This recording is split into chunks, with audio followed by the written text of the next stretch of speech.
Okay, I will call the meeting to order. It is 6:32. We're going to start the evening with some introductory remarks. They're the same as what has been handed out, so please forgive me if I simply read what's on the page. I believe those of you who are Zooming can see this also. Can you screen share? Yes, I will screen share that. Okay, I will get started. First of all, a warm welcome to everybody who's here. The more people that participate in this discussion, the better our understanding of the needs of the school community will be. Thanks also to Brattleboro Community Television, doing a great job of making our meetings available. And this will be a professionally made video that people who aren't able to attend tonight will be able to go to get from the website. So thanks, BCTV. Let me emphasize, tonight's discussion does not concern this school year. We have a wonderful school full of thoughtful teachers. Anyone who attended the open house potluck supper at the beginning of school knows the excitement and joy that Dana and the whole staff bring to their jobs. We currently intend to operate the school for at least one more year after this, and will soon be creating a budget for it. This is long-term planning that we're engaging in tonight. This effort and the follow-up survey that we propose to send out in early October are partially a response to the recently passed Act 73 at the state level, looking at ways to reduce education costs in Vermont by consolidating smaller schools. But this meeting is also largely an effort on the part of the school board and administration to look at our own demographic issues. We have fewer and fewer kids being born in Marlboro, and until that changes, running a vibrant and effective school is going to continue to be more challenging every year. We've included at the end of the statement a chart showing the number of students enrolled in each grade. You can see it's relatively top-heavy, with 17 kids set to graduate in the next 2 years, and only one kindergartner entering first grade. So you can follow that trend. It doesn't take, you'll see the graph when we get to it. We have heard that there may be some attempts by legislators to make revisions to or even repeal Act 73, and I want to emphasize that even if those were to occur, we still need to address the issue of our shrinking population.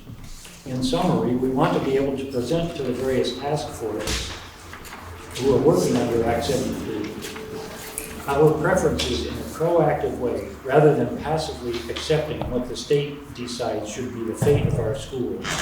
And we want to start the conversation about what action we should take to address the enrollment cliff.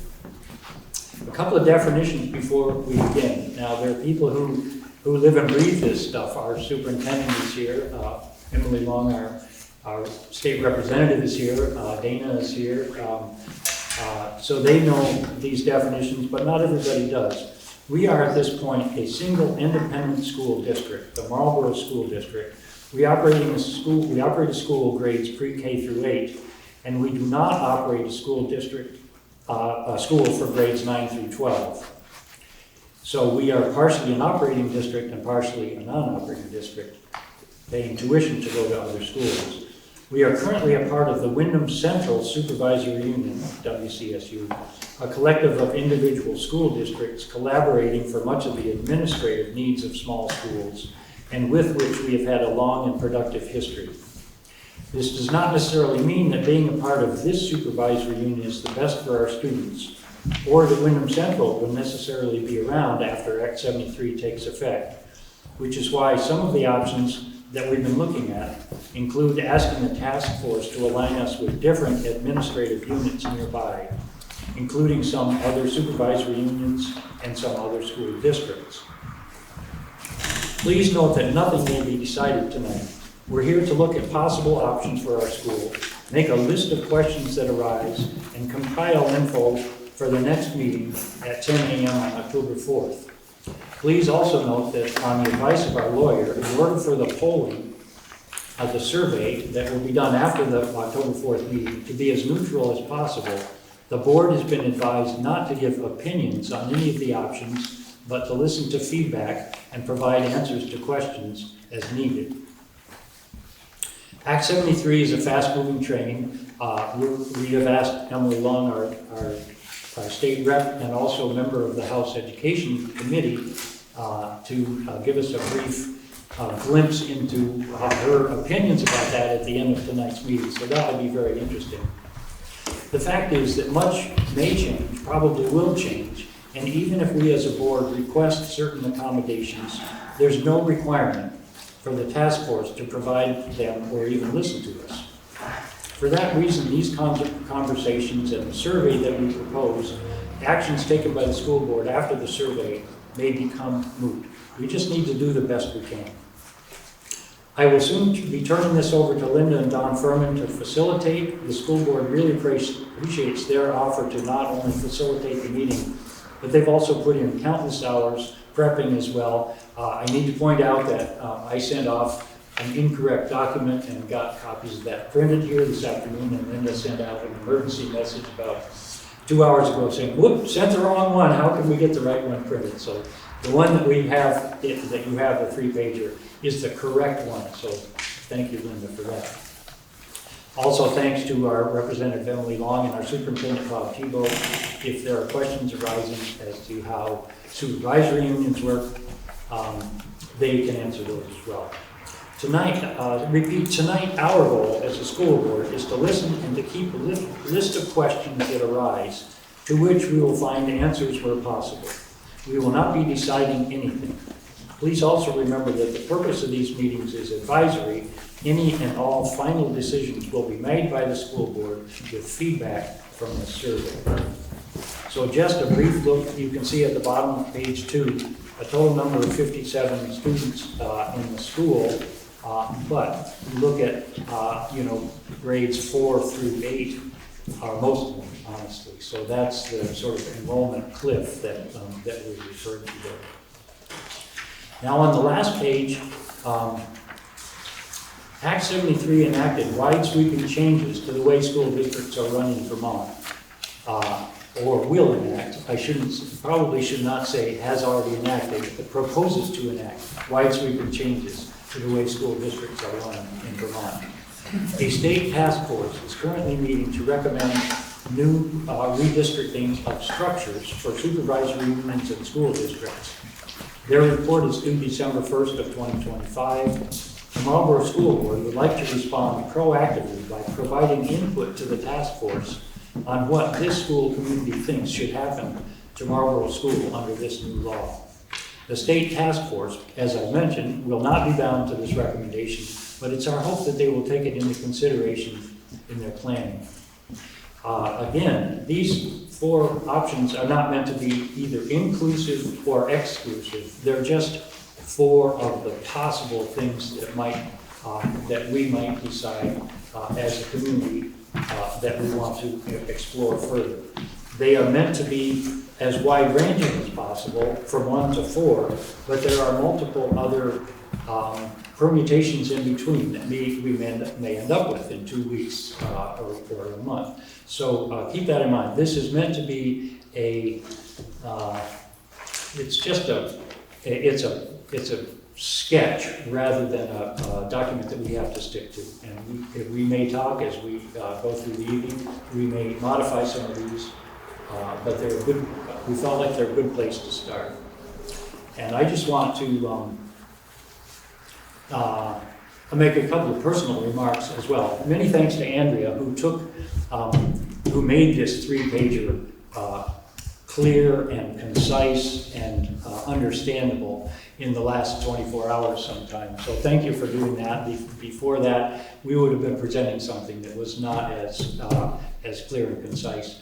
As I said before, thanks to Linda for recognizing that the document that I sent her to print out was not this one, and we would have had another big whoops on our hands if that had come up. Emily and Bob have come tonight as interested peoples in our school and in education in general. Thank you. I want to reiterate that what we're talking about, this whole process, is long-term planning. Act 73 has, at this point, has proposed a 3-year phase-in. That may change. We'll ask Emily about that later. So we are not looking at the current configuration of the school, and if you want to be involved with the budgeting for next year, the 2026-2027. We'll be working with Dana in October to get that going. So what we're talking about tonight is what do we want this school and how do we want our children to be best served years down the road. It's a moving train, as I think I pointed out, but we do want to, and Bob who put this, who said this at a recent school board meeting, he said, you've got to remember what you're doing here. And I think my goal, and I think the school board, and I hope all of us agree, that the most important thing is to be thinking about our kids and how we can get for them the best education we possibly can.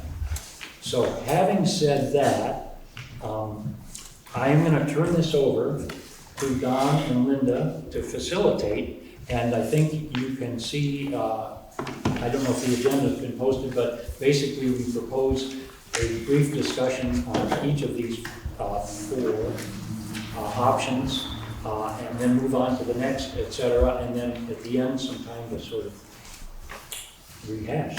We can grab one that's coming by. This is not mine, it's Rachel's. Rachel. It's not the agenda, it's just the four options. That's what I wanted to go through. So Perfect. Yeah, I got the football. yeah. Yeah, absolutely, thank you. All right. So my job as facilitator, and Linda's is as facilitator for the Zoom meeting, is to organize as best I can who's asking questions and try to focus the questions that relate to what Dan just described in terms of what the school board, the information the school board needs to gather from you regarding your concerns about these four options. So as I go through each of these four options, I'll quickly read them, but then I'll open it up to questions from the floor, and we'll be looking at questions from the Zoom meeting. So we have a winner. And I have one on Zoom. And you have one on Zoom. Okay, so let me read this. Oh, is this? This actually, before that, Yeah. before you do that, I'm just wondering if you could give the quickest overview of what Act 73, the state is proposing through Act 73, because it says here widespread structural changes, but So, I prepared a speech. No, actually, Can I just make a quick suggestion? I know who you are, Gail, but there may be people and people on Zoom. So could people state their name before they speak? yes, Gail MacArthur. so Act 73 is a far-reaching thing. The title kind of says what it is. It's an act relating to transforming Vermont's education governance, quality, and finance systems. So there's a lot in there. Act 73 is 170 plus pages. I don't recommend you try to read all of it, but there are sections that are pertinent to our discussion tonight. Section 1 talks about how important education is to the school kids in Vermont. Several quotes there from various acts that have passed in the past. Section 3 is the school district redistricting task force. That's what this discussion is all about. Section 6 talks about class size minimums that will impact how the task force redistricts the districts. I don't know how better to say that. And then there's some other stuff on finance and all that. A lot of these sections won't go into effect for quite a while. We're dealing with the task force now because that's coming up very quickly.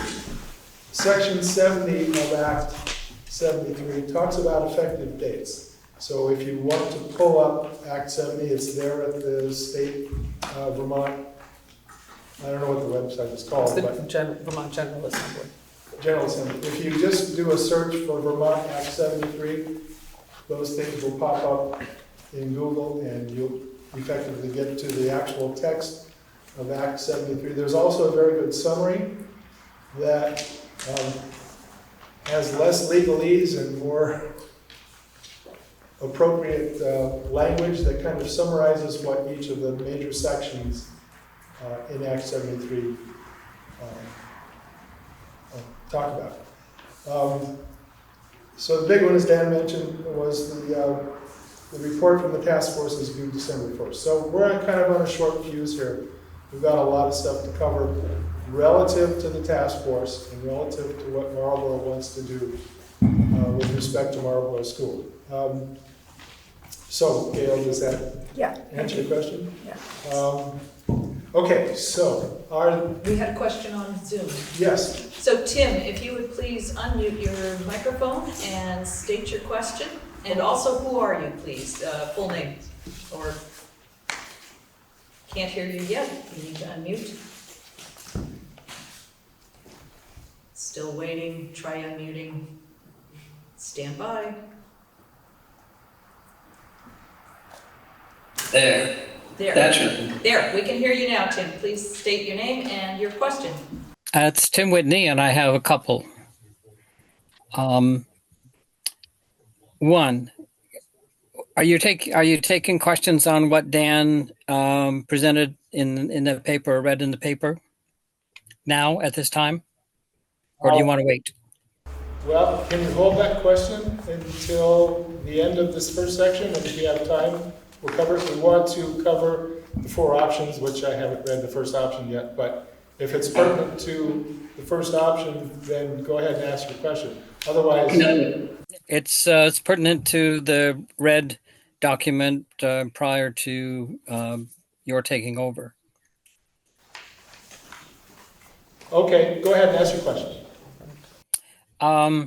Why was the Friday of October 4 at 10 a.m. chosen for the next meeting?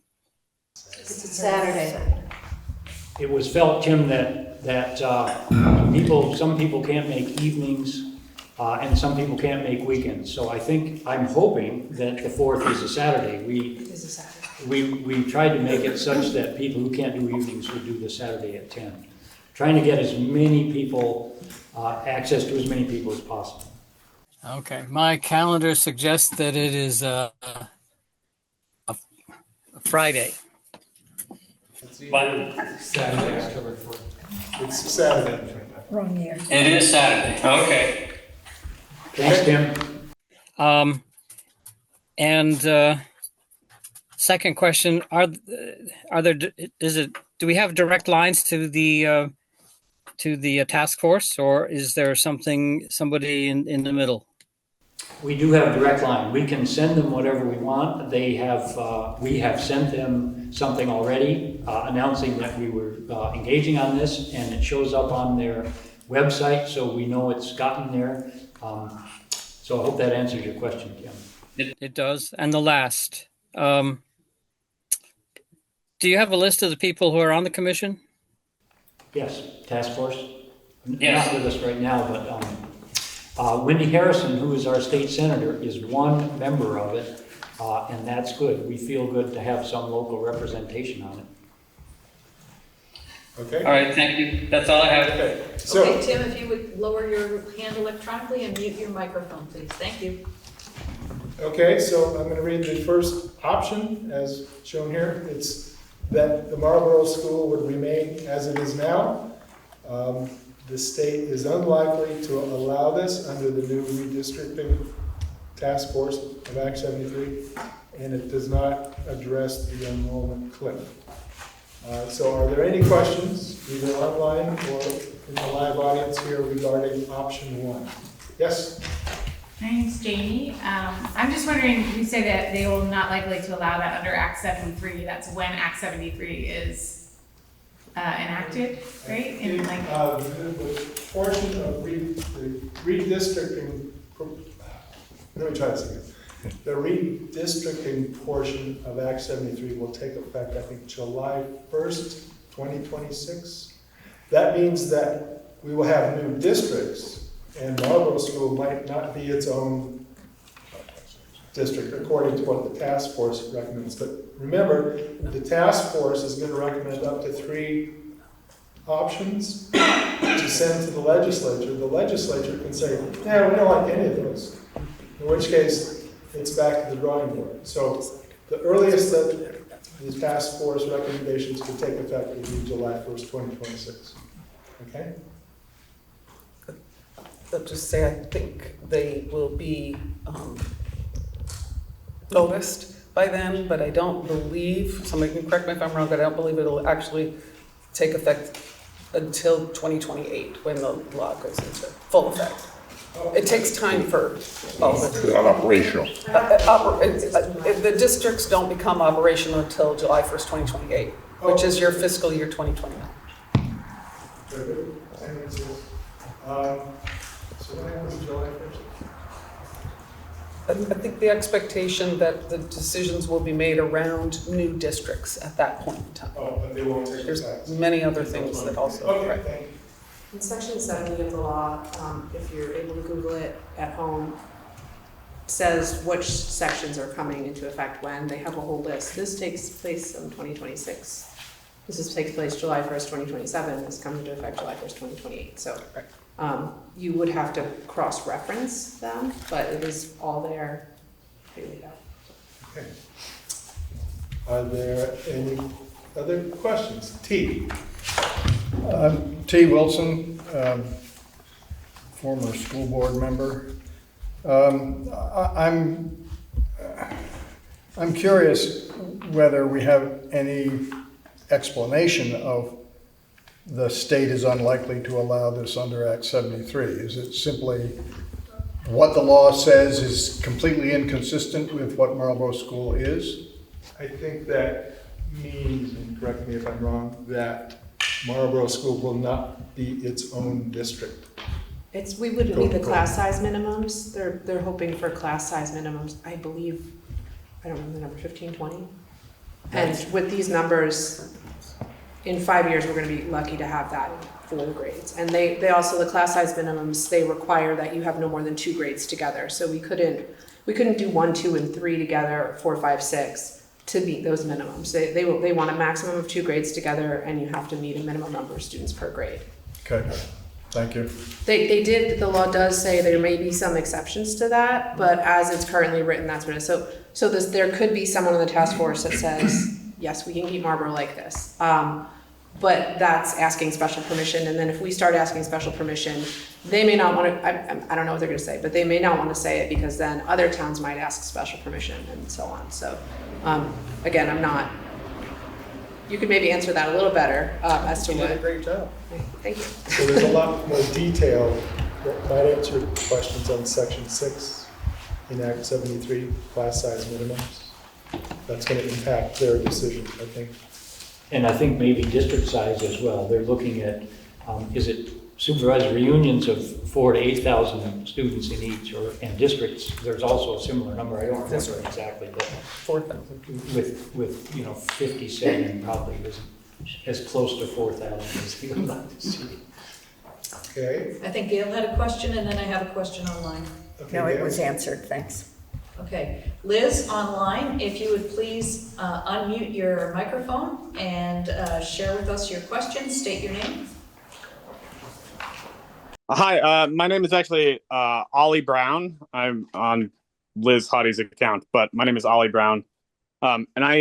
It's not so much a question as I'm certainly not an expert, but there are a couple of clarifications that I think are worthy here, in that when the districting task force has been tasked with making districts between 4,000 and 8,000 students, right? Between 4,000 and 8,000 students. So I hear a lot of conflating like class size and schools and things like that. And I understand that you all are trying to be proactive, but the districting task force, there is not if they accept the task force, the legislature accepts those redistrictings, there's not a district in the state that would remain as a constituent. So I just want to make sure that we all are on the same page, that the redistricting and the maintaining a class size minimum are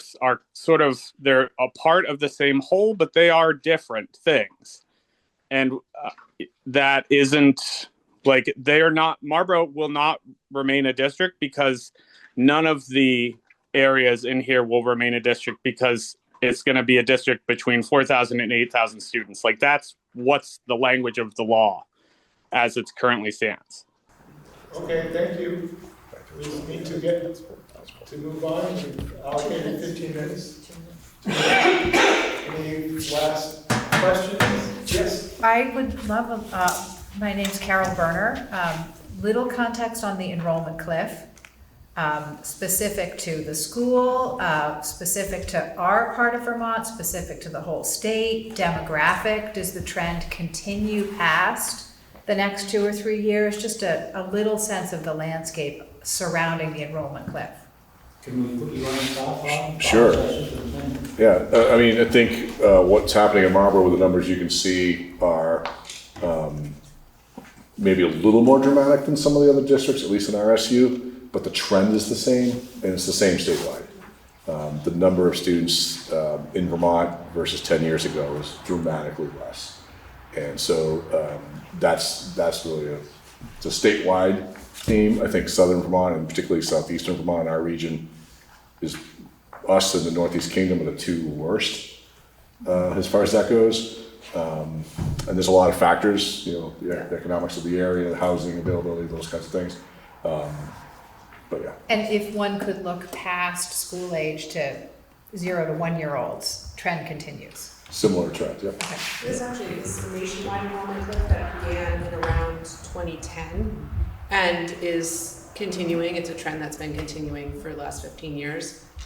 So even, I think last year was the highest number of kids that will be applying for college nationwide for the next 20 years, based on the amount of births. So that's just, expect more colleges closing as the years go on, and this is a nationwide thing that's happening. People are having fewer children, and that began with the recession in 2008. So it's not just Marlboro, but it is hitting us a little harder just because of the economics of the region. Okay. I think we're ready to move on to the next option. Option number 2, merge with a district nearby requesting to stay open. Likely candidates would be Wyndham Southeast Supervisory Union in Brattleboro or Dover Wardsboro.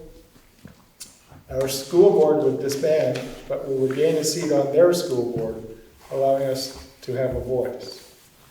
This larger board would ultimately decide whether or not Marlboro remains open, i.e., we can request to stay open, but it's not guaranteed. Yes, sir. Just want to offer a quick clarity point that it's actually Wyndham Southeast Supervisory District that this option relates to, not so much the SU. If you're merging a district, then your board would go away. If you were asking to join the Wyndham Southeast Supervisory Union as a separate district, that's a different concept. Like Vernon is part of that, but different. Whereas Brattleboro, Putney, Dummerston, Guilford, those towns are all part of the district. So just a quick clarifying point there. Thank you. Yep. I was confused myself. Yeah. That was a typo. Oh, sorry. When I was transferring, I apologize. It did say originally in Dan's District, yeah. It did say district, but I'm so used to typing WSESU that I. No worries. Sorry, my apologies. T. Wilson, so if it did stay open and we were part of that district, would that mean that students from Brattleboro could be bused to Marlboro for participation in the Marlboro school, which would be part of the Brattleboro district? We have a yes. Yeah, I think it would depend on, I'm not an expert on that district. I do live in that district. But I think that district would have to have a choice policy that would guide towns, people being able to move from town to town. But I know that they do because I live in Dummerston and there are Dummerston students in the middle school who go to BAMS, for example, when Dummerston offers through grade 8. But they have some kind of system, I don't know the specifics of it, but yes, you would be able to go from school to school. Right. Okay. Other questions? Linda, I wonder, David Scholes, I should have mentioned this earlier. David Scholes was on the Brattleboro School Board when they were merged under Act 46, and he did a wonderful job he and the school board did a wonderful job of creating articles of agreement that allowed the kind of discussions among community schools that they currently have. Really the best in the state, so the admirable job. I asked him to give some feedback on these various options. Do you have that? I could just read it off. It's a sentence. But I don't know which sentence you want to read off, so Yeah, why don't you read what you're looking for? his response to number 2, I should be able to find that here. But he basically elaborated somewhat on what Bob just said, that if in fact we became a part of the school district, then they do have a good discussion amongst them about where the kids can go. Should take me a sec here. Nope, I'm not finding it. I will get back to that. Sorry about that. So, question to the school board, if questions remain unanswered, do we have a mechanism for answering those questions and getting back? Yeah, there are 2 things. You can reiterate that question in an email to any one of us. I am also trying to take notes longhand about those questions, and we will then review them for the October 4th meeting. So the question is, if we join Wyndham Southeast District, would the Brattleboro kids be able to come up to Marlboro School? That's the question, right? Correct. Yep. But everybody have to understand that is a district, we would have a seat on the board. I don't know, do they have proportional seating? Probably do. So we probably have 1 seat on a 12-person board or something, but we could say, look, we're offering a facility here. I think it was Gail and then the gentleman in the yellow shirt. Gail? Gail MacArthur. So just back to Ollie's point, that even if we merge with a nearby district, such as WSESD or Dover Wardsboro, that's still not a 4,000 to 8,000 person district. So is that, and same with these other options that are here, none of them are gonna add up to that. So will that even be allowed under Act 73? Yeah. I want to,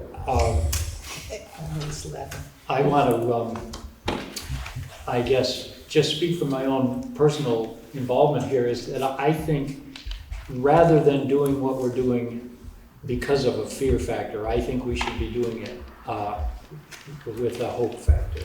And we should be saying, this is what we feel would be best for our kids. We can say Wyndham Southeast Supervisory District or whatever, but rather than say we're doing this because Act 73 is, coming down on us, I'd like to think that we would do this because we feel it's the best for the kids. But I think also that number 2 and the same with number 3, we should clarify that we don't necessarily mean just Wyndham Southeast Supervisory District, whatever that district is. Some larger district we could merge with and still have a seat on the board to represent what we think is best for our kids. But you see my point about Act 73. I don't want this all to be about Act 73 and the hammer on our heads, but rather let's think about our kids first, and then maybe use Act 73 as a mechanism to get there. Well, and Dan, if I may, the intent and the hope behind number 2 was to also address the enrollment cliff, because I know there are schools in Brattleboro that may be a little overcrowded, like Academy. And so there might be kids who live in West Brattleboro that would prefer to come to Marlboro. So the hope behind number 2 is that Marlboro would stay open. We'd merge with that district and hopefully be having some kids that would come up to this district and make it a little bit more of a vibrant school, a little bit higher population. It might not fully address the Act 73 issue, but I think it would at least help with the enrollment cliff in that sense. And we don't know what's even going to happen with Act 73. So like Dan was saying, so much is up in the air, and it's part of the reason we're not having an official vote on this. This is more of an advisory, finding out what the town wants, sort of meeting, answering questions. And if I may, I think that range of 4,000 to 8,000 per unit was more of a target and it's fungible at this point, they might say, oh, that's not gonna work for most of Vermont, so let's try 3,000 or 2,500. So it's not a hard limit to what the population of students ought to be. Gentleman in the yellow shirt, and then we have yes. a question online. Peter Paci, my question was about board makeup on a potentially merged board, and it sounds like it's proportional representation. So. Not all of them are. I think Wardsboro Dover started out even, and then they fought bitterly over that. They stayed even. They stayed even. Three Yeah. each. There were people who felt like Dover has a lot more people and Wardsboro should be proportional. They stayed even. So it's not all one. But in the Brattleboro district, as an example, it is proportional. I believe that was also actually one of the things that Act 73 is asking one of the task forces to do, is to come up with how those boards are represented and how they should be. I believe that's in the act as well. There's a And to separate. come up with what? I didn't hear that. So that, to come up with recommendations on how the representation on the school boards for the bigger districts would be accomplished. So Tim, online, yes sir, would you please state your name again and your question? I'm Tim Whitney. I was wondering how that option 2 might impact our physical plant. Should we have students come to Marlboro? Would there have to be a limit? Oh, in terms of capacity of the building itself? Correct. Yes. Yeah. Okay. So would you impose limits? You know, I'm not super familiar with it, but Bob mentioned this earlier. They already, they converse among themselves, and the principals, I think, make the final decisions. So if you live in, I'm just gonna throw out an example here, but I think I'm right. If you live in West Brattleboro and you'd like your child to go to Dummerston, you ask the Dummerston principal first, and if they have room, they allow it. So that's just an example of a well-functioning mechanism that district put together all those years ago. So I hope that answers your question, Tim. Anybody online? Oh, wow. Okay, yes. We Sorry, can we move on to some other questions? We've been talking about possibly moving our school, and I wondered how this would work into those discussions. That ain't gonna happen, Tim. I hate to say No. it, but there's just not, at this point, that's not even an option. As you know, we spent years looking at it, but it ain't gonna happen. So we have a queue of 3 questions and 5 minutes left. Next question. Susan Kuhnhart, on the same concern about remaining in this school does need quite a bit of work on it, and I'm just wondering if that's part of the figuration of this.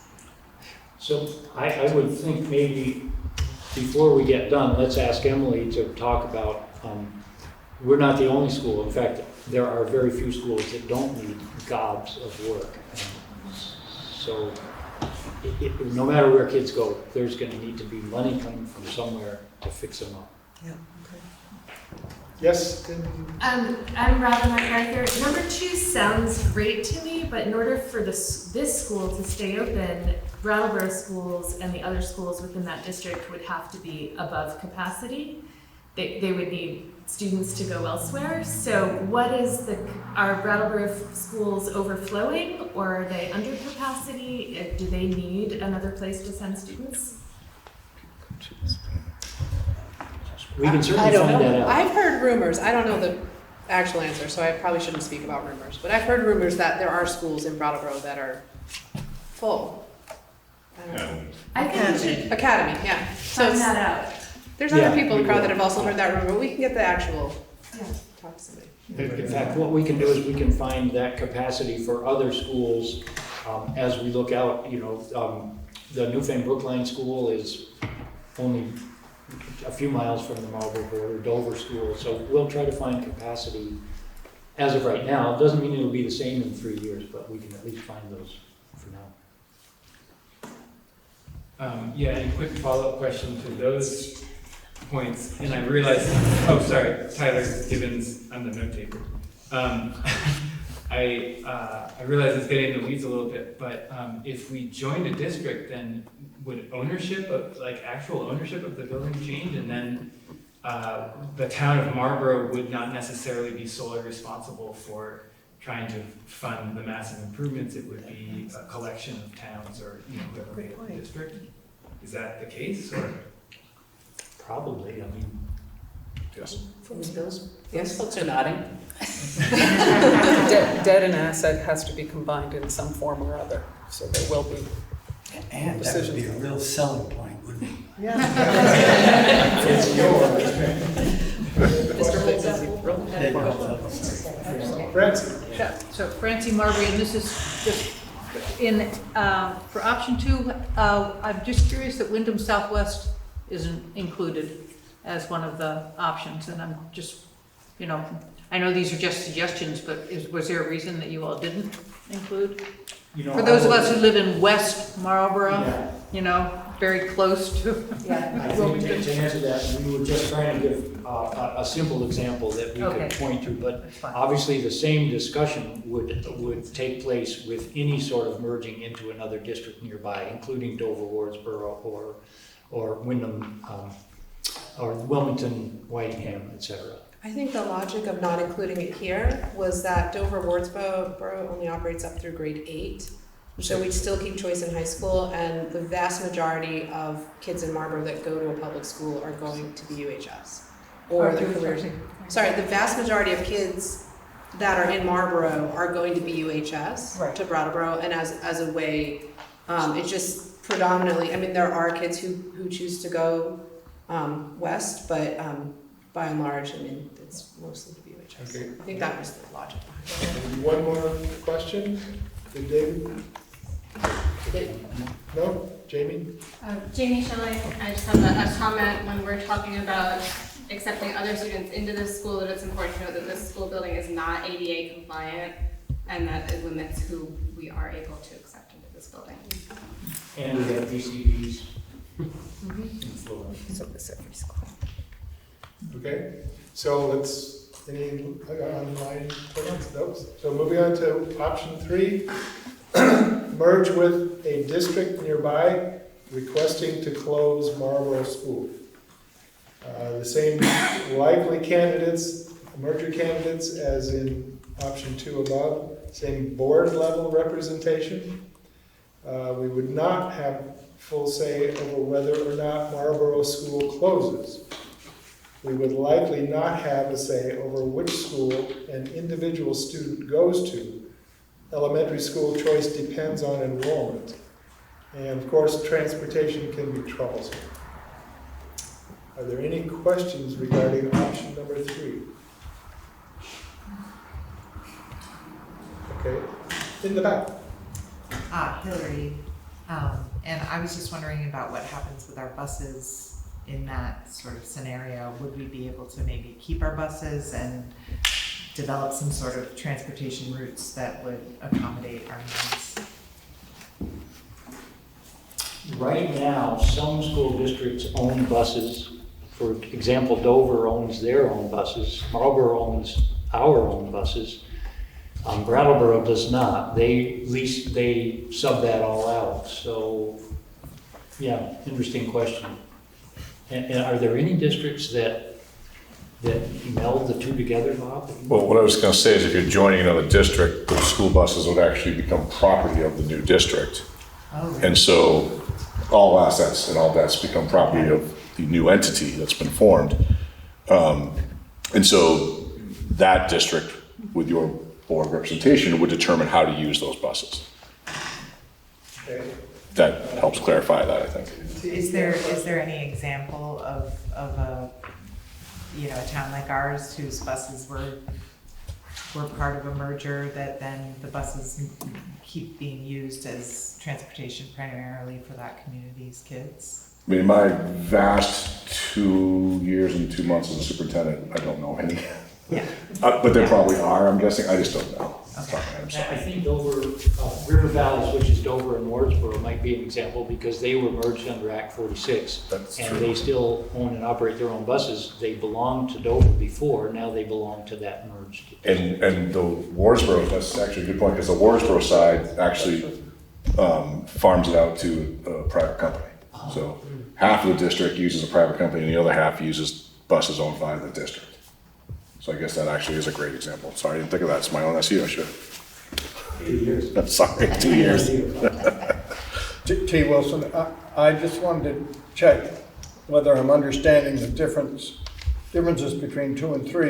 It seems to me that we would not have full say over whether or not Marlboro School closes, which is point 3 and 3, is really the same as this larger board would ultimately decide whether or not Marlboro remains open. So, right? So there's not a difference between those two.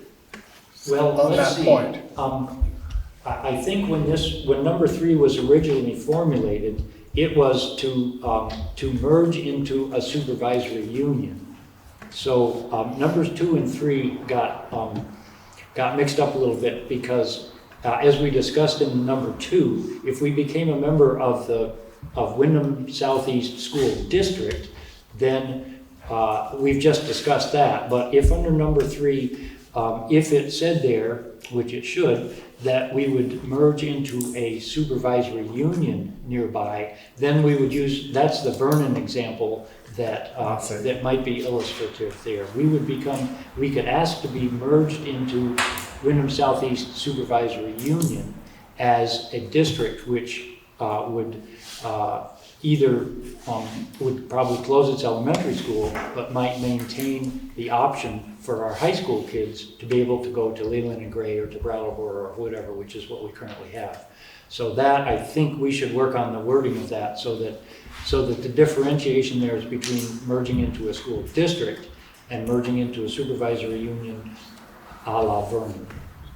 So you're saying, Dan, that number 3 is we keep our school district, Marlboro School District, as is number 1, but number 2, we are merging with another district. Correct. We would if we like number 3, we would say we want to remain an independent district, but be a member of Windham Southeast or another supervisory union, which would allow our high school kids some choice. Woman in the back row next to Jamie Schillen, then Thorin, then Robin, then back to T.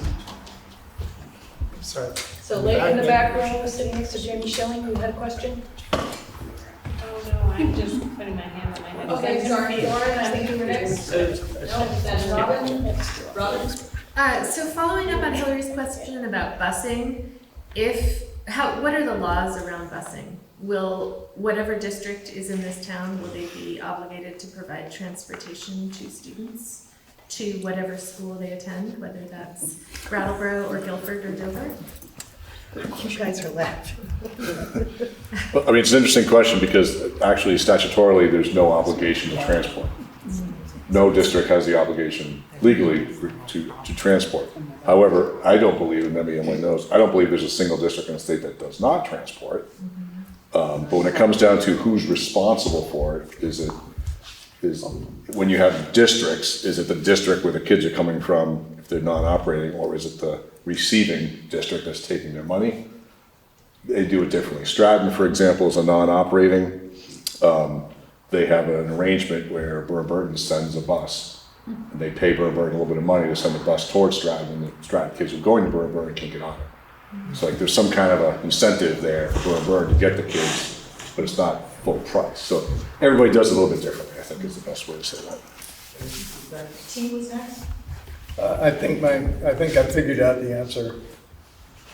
We'd be a non-operating district is what we would become in 3. Maybe close.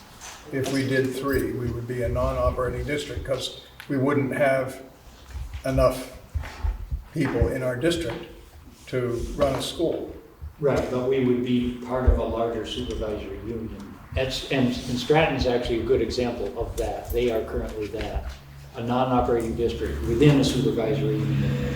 But the kids from Scranton can go to, they have the choice of public schools. So yes, so yeah. And just the buses, just for a second, it's a pain in the butt to own your own buses. We have to apply every year for I've forgotten what it is, Bob will know the word. And then they graciously allow us to do that. But they are trying to keep district from running their own buses, and I don't understand why. But, side note. Any other questions? Do you have a question, John? Can I make a quick announcement before you make sure? Does someone see the yellow pad with the attendance names? If that could just, if anyone who hasn't signed that, we legally have to collect everyone's name who's here. So if you haven't signed that, get a hold of it somehow. Wow. Thank you. Yes. Carol Berner, before we move to 4, my head is still spinning. Transportation, which is also going to be a question for me at 4, but transportation in option 3, which would be, if I understand correctly, to be a non-operating district as part of a supervisory union. In that context, who's responsible for transportation? Parents are responsible. The district can be as well. Yeah, so Wyndham doesn't operate anymore, K-6, and they have the bulk of their students go to Townsend Elementary School. They still bus them down. The district that is the K-6 district still buses them down. But they don't have to. They're not required to by law, correct? Legal application. Yeah. That's why it's the parents. So we would vote on that. Major issue for. No, we would not, because the district would decide whether they would send a bus. I'm sorry. Yes. Is that correct? The district, whatever the district was, or whatever the supervisory union was, whether in option 2 or option 3, the district or the supervisory union would decide whether or not they were going to send a bus for students from Marlboro. Yes. So Bob, using Wyndham again as an example, who pays for that bus to go up there and who decides that they're gonna do that? Is that the Wyndham School District? The Wyndham School District, the non-operating elementary district, does that. It's not the greatest example though, because the high school kids also ride it to Leland and Gray, and they're part of a modified unified with West River. So it's not a clean example, but because they have to send the bus for those kids anyway. So I think West River actually sends money to Wyndham to help transport the secondary students down. So it's complicated, but I think, the short version is that if you're a district and you're non-operating, you could choose as a district to transport whoever you want, wherever you want. You could say, we're running a bus to Brattleboro, we're gonna run a bus to Wilmington. And whoever wants to get on each bus can go, and this is what we do. You could do that as a district. So we could still have a vote in our district to run a bus service. Correct. Even if we didn't have a school. Correct. Yes. And we would determine that on town meeting. Would there still be a school budget? If we have a district. If you're a district, you still have a board, it still develops a budget. We would maybe meet less frequently though, like 5 or 6 months. Francie? So, Francie Marbury, I think this relates to what we've been talking about, non-operating. Let's be clear, that term isn't used in 3 or 4, but I'm assuming that that's what we would become under both of those options. It would just matter which district we'd be under. Not in 3. In 3, you would be part of a new, bigger district. A newly reformed district that would include you and some other Our school towns. was closed. I thought That's 3 two. That's was in part of 2, the supervisory. No, 3 is requesting to close, so we So joined. 3, under Dan's new modified version of it, you would be non-operational. As part of a bigger SU, as a single district that doesn't operate a building. In number 2, you would form a new district with some other places and have representation on that board. And you might have an operating school or you might not. Correct. Depending on what the larger board. But the hope is, going into the talks, there would be an understanding sort of, gentle person's agreement that we would keep the school open if we're attempting number 2, when we begin the talks with the other district. We would be. Whereas in number 3, we would go in with the recognition that we were going to be non-operating. Okay. Moving on. Ding. Okay, number 4. Close the school, become a choice district for grades K through 12. Recent changes to the law mean that tuition would only go to other public schools, etc., etc. Residents could choose to send their child to the school district physically closest to their house. As a choice district, we would not have a seat on other school boards, but would pay them the tuition rate set by their town. Yeah. Okay. This option would most likely allow Marlborough to open its own school again if the future number of students merited it. Yes? Jeannie Tanner, just so that we're clear on the semantics here. So this is unique and different from being a non-operating district. A choice district is a different terminology, meaning that you don't have a board, you don't have a school, and you just operate by choice. Just wanted to No, I think remain a district, but non-operating. So Stratton would be an example of that. They are at this Isn't that point. what the previous option was, a non-operating district? Yep. But we would, in number 3, we would merge into a different supervisory union. In number 4, we would ask them not to merge us into another union or district in order that our kids would be able to go to the. So it's non-operating and independent. Non-operating. Yes, that's a good way of putting it. Yeah. Write that down. Yeah, absolutely, yeah. Yeah, because in number 3, whatever supervisory union we join, I'm pretty sure we have to stay within that supervisory union for all their schools. So number 4 is broader choice for everybody. You could send your child to someone in the Wyndham Southeast District, you could send your child to Wilmington, you could send them, You could drive up to Thetford if you really wanted to. Right. And Don put together or downloaded the wonderful map that I hope you all have that, but you can see where Marlboro sits. We're just really right in the middle of little schools all around us. Okay, Tori, question? It's, I don't know if I have quite a question or just I feel like we got muddled a little bit when we were talking about 3, especially based on the bullet points. I get maybe district should have been supervisory union, confusion there, but in the bullet points in number 3, they talk about being on a board or supervisory union with limited representation, not really a district of our own. We're part of either a bigger conglomerate, whereas number 4, presumably it's the same 3 of you or whatever. We as a town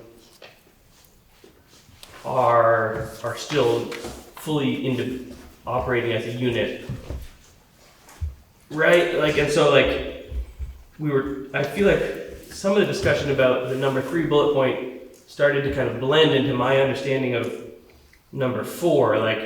In the number 3 bullet point, we wouldn't get to decide whether we run buses or not. We're going to be lumped into a bigger unit, whether it's a supervisory unit or district. Am I not understanding that? Or? Yeah, so there's a little bit of confusion because we talked about this, and my understanding, I wrote the bullet points. My understanding on Monday was that we were talking about merging with districts in both 2 and 3, and so the bullet points were modeled off each other because there wasn't a marked difference. The main difference being that in one we would request to stay open and the other one would request to close.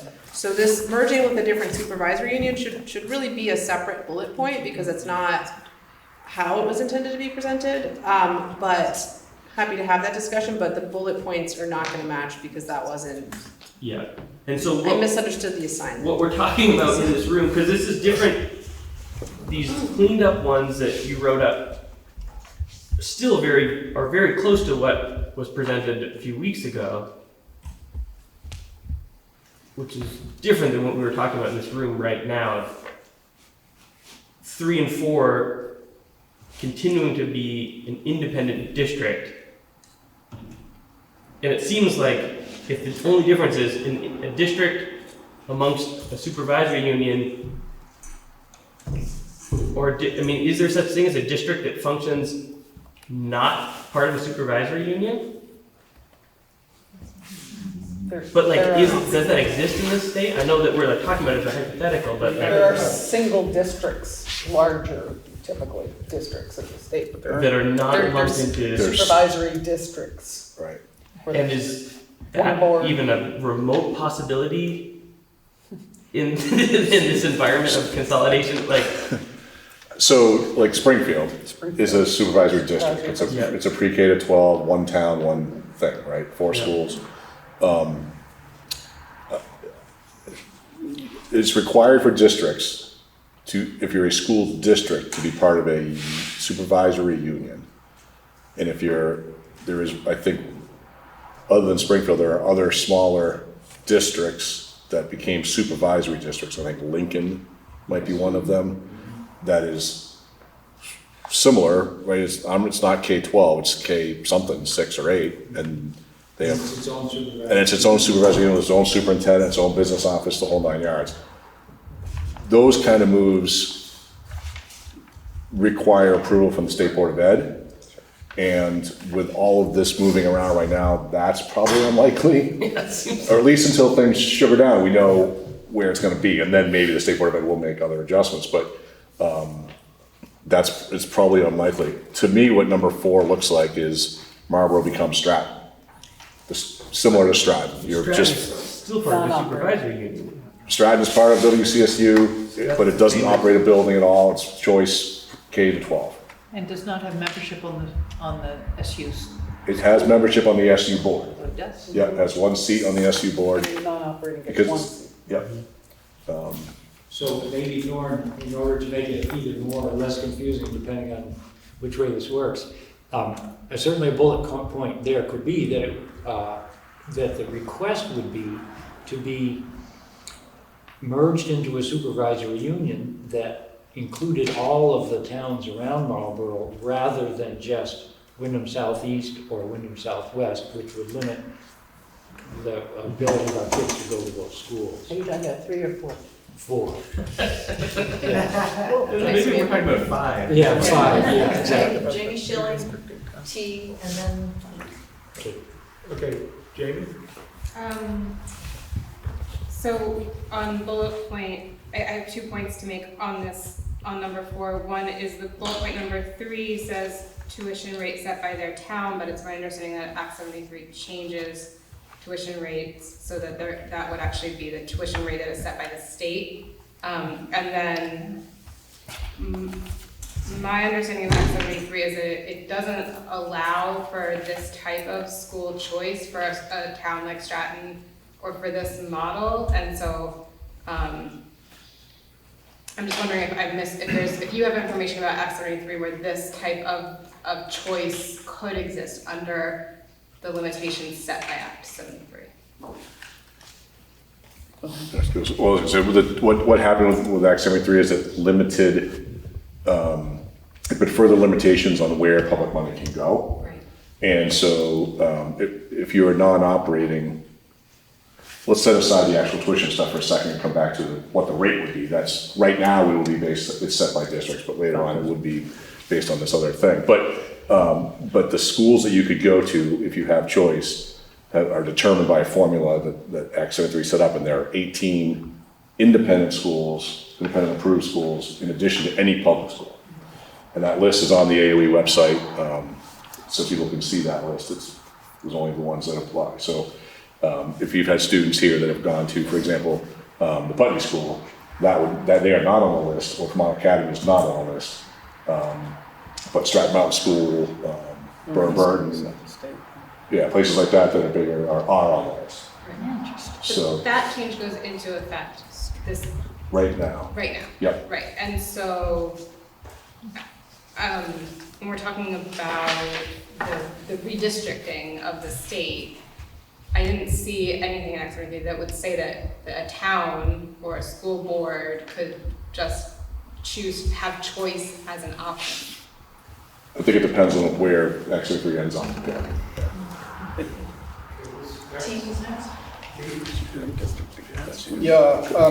I guess I now have two questions. One is, it seems to me that,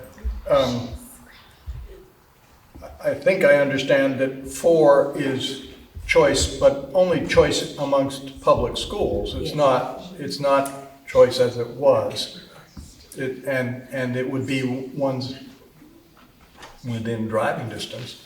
But I don't think the last bullet point should be there. I think, how could the Marlboro school, I mean, you'd have to have a huge bulge in population in order for the school to be able to open again. It would have to be 1,000 students. We're never going to be that. So I don't think that should show that we could open the school again if we choose that option. That's completely unrealistic. And that would be true for 2 also, that bullet. No.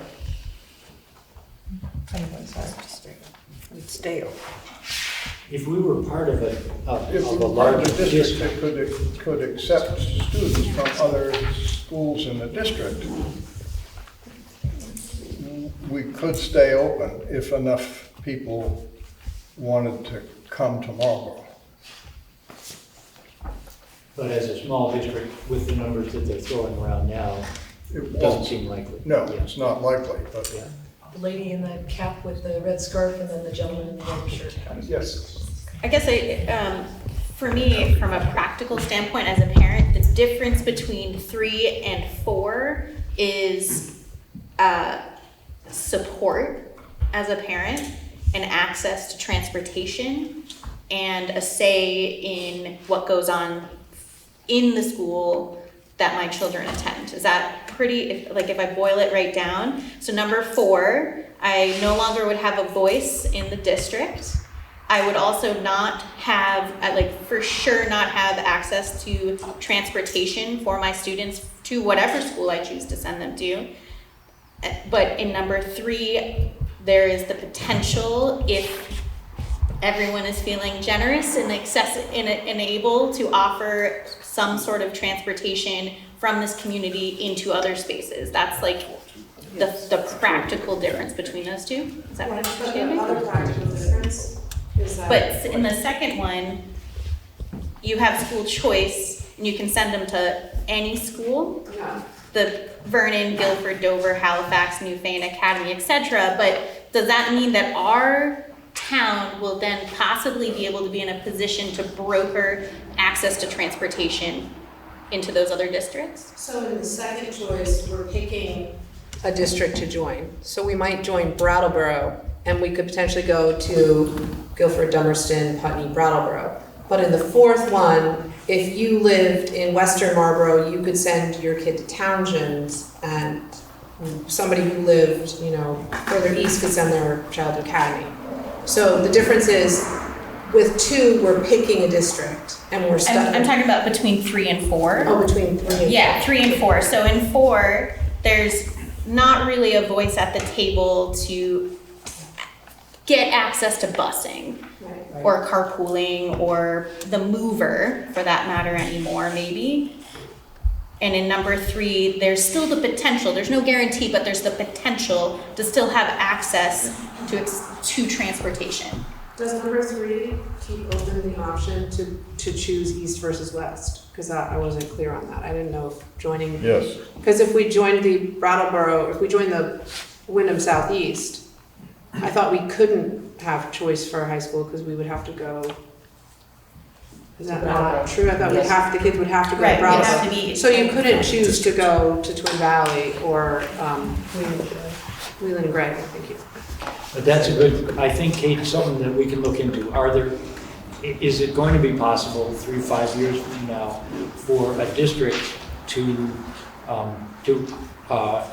provide transportation, no matter what its configuration is, without, how's that gonna work? Yeah, like Good what does that question look for like, the Act equity of, Yeah. Okay. So gentleman in the yellow shirt, then a question online, then Gail MacArthur. And Then Robin. Peter Paci, just wanted to circle back to the very last bullet about potentially reopening the school again, and how that, kind of reiterating the unrealisticness of it, as well as just kind of keeping the building alive during the interim period. And just, yeah, wanting to make sure we're not giving anyone false hope if it really is that unrealistic. Ollie Brown on the line. The question is open to you. If you would unmute your microphone. Yep. I was wondering if you could somehow display the entirety of the 4 options there. I'm on it. Or put it a link so that I can look at it. Yeah, that was my question. Okay, and then it was to Gail MacArthur and then Robin. Okay.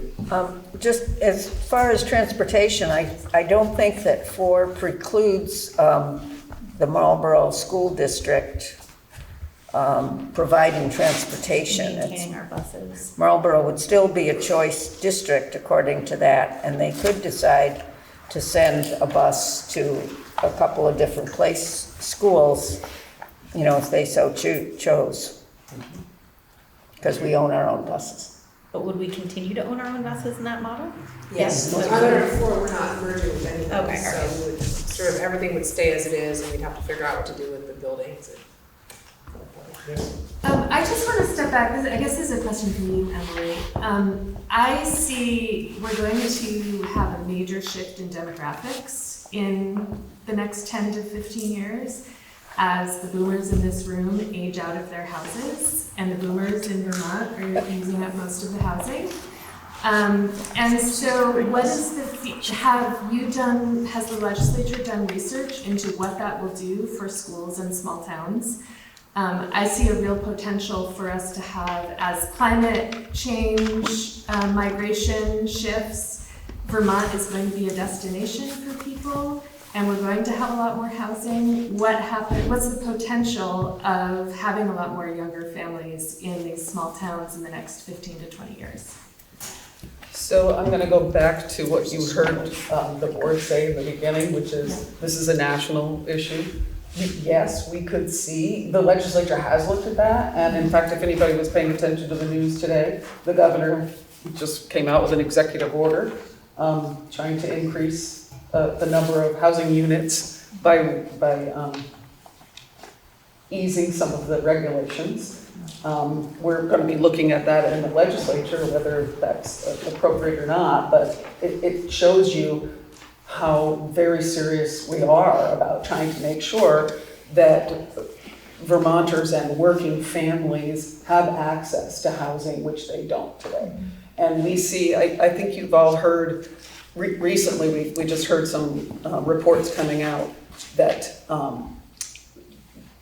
there's more property for sale right now in the state of Vermont, but that hasn't lowered the prices of the homes in the state of Vermont. In fact, they're still rising some in some areas. And so we clearly have an issue around that, and we need to address that. But going back to the original question, are we going to see an influx of many new students coming into the state of Vermont?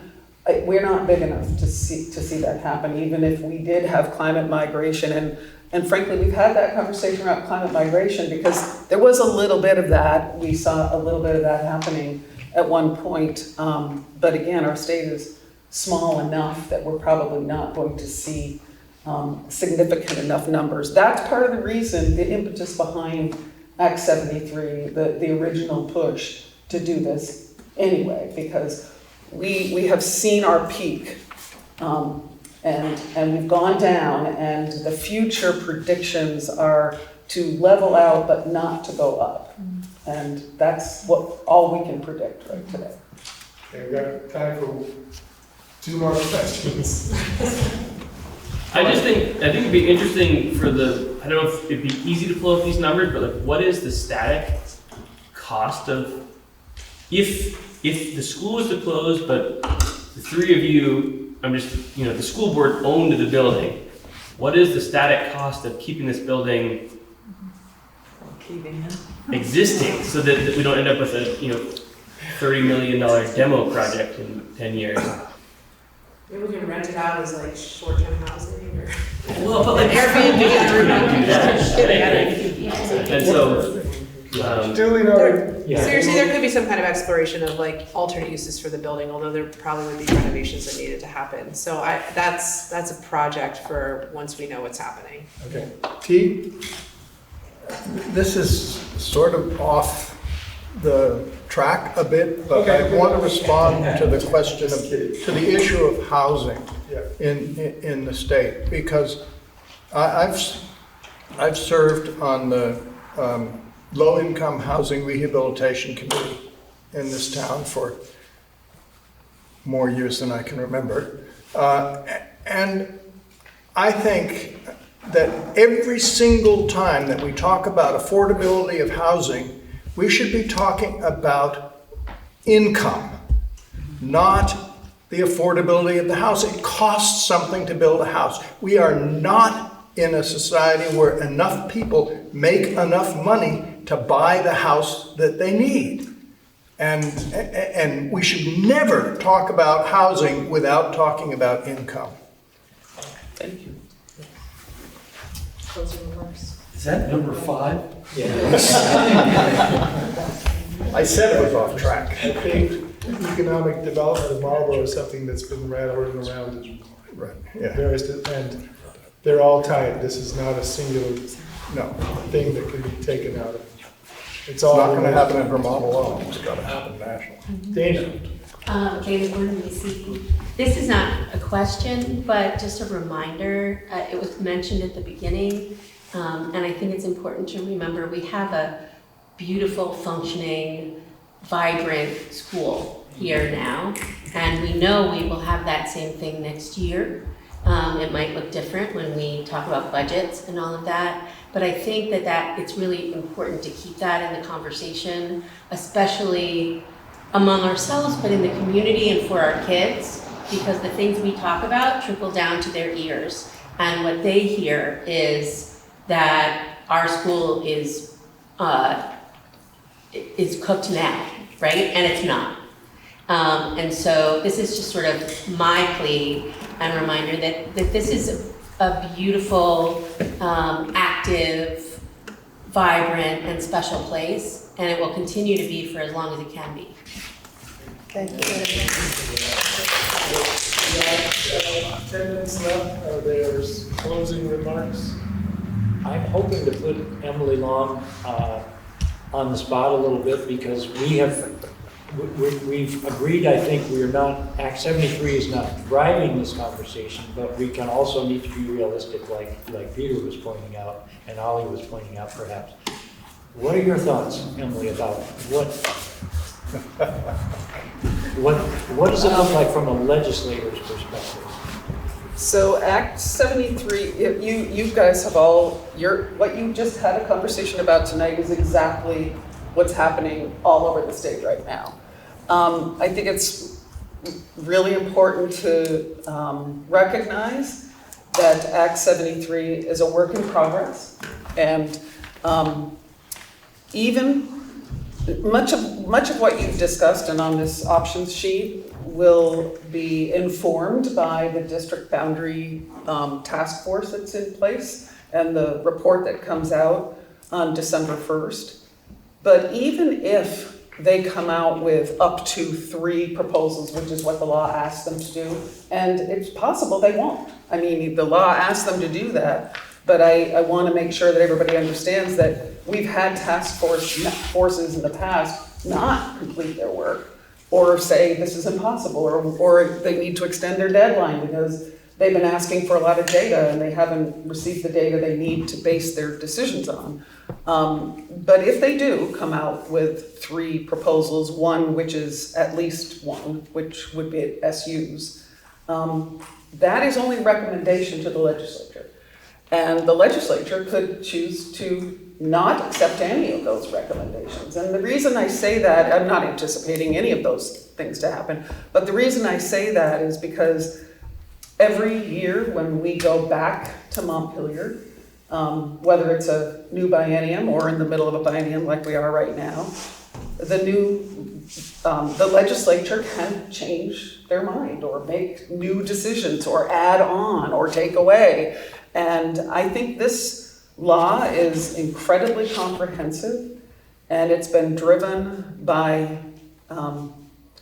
feedback from Vermonters saying they can no longer afford their property taxes.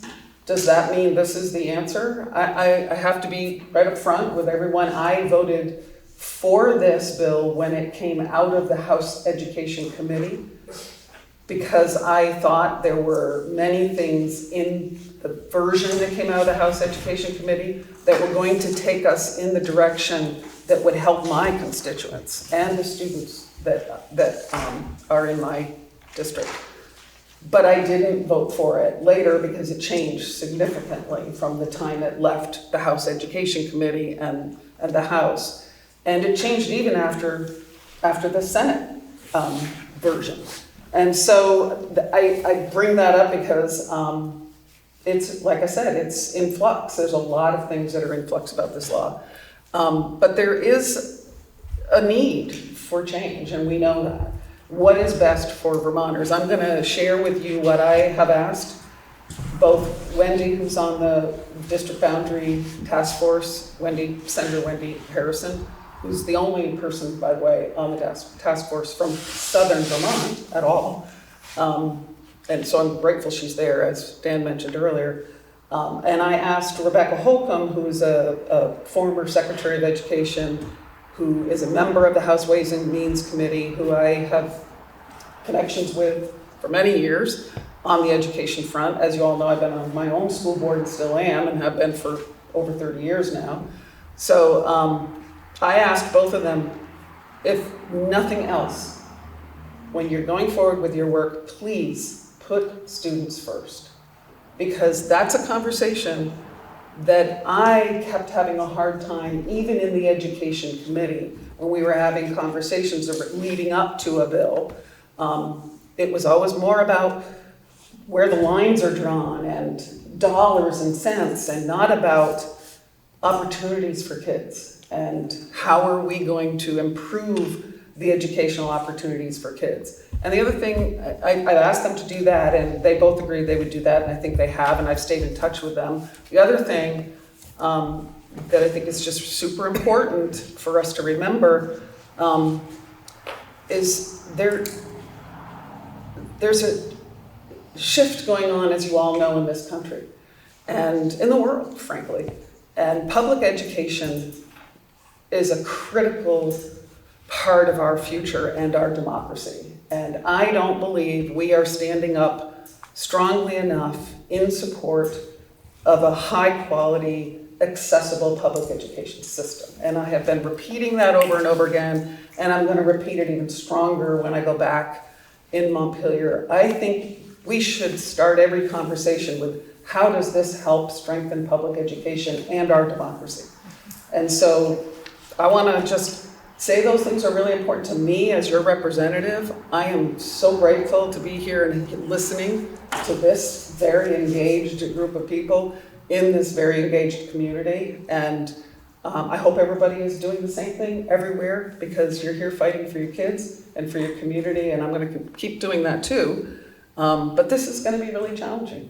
It really is. And we do have demographics, as we just discussed, that we have to address. So it's not simple. Okay, any other comments, questions? We've got 3 minutes or so. I just wanted to thank everyone for being here, especially Emily came a long way.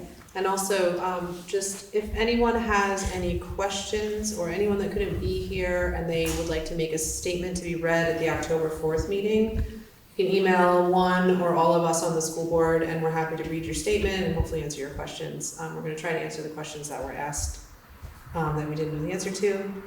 But yeah, thank you all for coming out tonight. It's really important. Appreciate it. Gail. Just a quick comment as a follow-up to Robin's point that many of us will be dying and leaving our houses within 10 years or thereabouts. But I think that one of the things that's going to be attractive to younger people will be local small schools.